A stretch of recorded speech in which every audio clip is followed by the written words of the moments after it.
வணக்கம் மக்களே, இதுவரைக்கும் நம்ம சேனலை சப்ஸ்கிரைப் பண்ணாம இருந்தா சப்ஸ்கிரைப் பண்ணிக்கங்க. இந்த ஒரு பதிவில் நம்ம என்ன பார்க்க போறோம்னா, இந்த செம்பருத்தி செடி வந்து பார்த்தீங்கன்னா, நம்ம கட்டிங் மூலியமா தான் உற்பத்தி பண்ணியிருந்தோம்.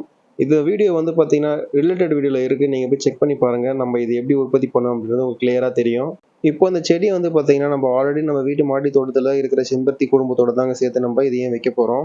இப்போ நம்ம இந்த ஒரு பைப்ல வந்து பார்த்தீங்கன்னா, இந்த செம்பருத்தி செடி வைக்க போறாங்க. இந்த பைப் வந்து என்கிட்ட சும்மா தான் இருந்துச்சு. கொஞ்சம் வேஸ்ட்டா நம்ம வீட்ல இருந்ததுனால நம்ம யூஸ் பண்ணிக்கிறோம். இப்போ வந்து பார்த்தீங்கன்னா, இந்த செம்பருத்தி செடியோட வேர் எந்த அளவுக்கு நமக்கு வந்து பார்த்தீங்கன்னா, வளர்ந்து வந்திருக்குன்னு பாருங்க. கரெக்ட்டா எனக்கு 1 1/2 மாசம் ஆச்சுங்க. எனக்கு இந்த அளவுக்கு நமக்கு இந்த வேர் புடிச்சு வர்றதுக்கு. செடியும் வந்து நமக்கு நல்லா செழிப்பா இருக்கு.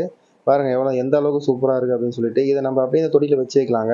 இது வச்சதுக்கு அப்புறம் நமக்கு வந்து பார்த்தீங்கன்னா, வெயில் எந்த அளவுக்கு இதுல அதிகமா படணும் அப்படின்றதும் இருக்குங்க. நமக்கு இந்த இடத்துல வந்து ஒரு 11 மணி வரையும் தான் வெயில் நல்லா வந்து இந்த செடிங்க மேல படும். அதுக்கப்புறம் நமக்கு கொஞ்சம் நிழலாயிடும். ஏன்னா, இது நான் கிரீன் மேட் போட்டிருக்கிறதுனால எனக்கு இந்த இடத்துல வெயில் வந்து தாக்கம் ரொம்ப அதிகமா இருக்காது. நமக்கு அது வந்து செடி நல்லா வளரவும் கொஞ்சம் ஹெல்ப்ஃபுல்லா இருக்கும். இதுக்கப்புறம் என்னங்க, நம்ம ரெகுலரா வாட்டரிங் பண்ணிட்டு வரணும். அது மட்டும் இல்லாம நம்ம 15 டேஸ்க்கு ஒரு தடவ கண்டிப்பா உரம் குடுத்துட்டே வரணுங்க. அப்படி செய்றதால மட்டும் தான் நமக்கு நல்லா குரோவும் இருக்கும். நமக்கு பூவும் நெறைய வைக்கும். அடுத்தடுத்த வீடியோல இந்த செடி எந்த அளவுக்கு குரோ இருக்குன்னு நம்ம வந்து கண்டிப்பா போஸ்ட் பண்றோம். இந்த செடி வந்து பார்த்தீங்கன்னா, ஆல்ரெடி இந்த ஒரு செடியில இருந்து தாங்க நம்ம கட்டிங் எடுத்து வச்சோம். இது ஹைபிரிட் தாங்க. நமக்கு வந்து அடுக்கடுக்கா பூக்கும். கொத்து கொத்தாவும் பூக்குங்க நமக்கு இந்த செடி. இந்த ஒரு பதிவு உங்களுக்கு பிடிச்சிருந்து அப்படின்னா, நம்ம வீடியோக்கு லைக் பண்ணுங்க, ஷேர் பண்ணுங்க, கமெண்ட் பண்ணுங்க. தேங்க்ஸ் ஃபார் வாட்சிங்.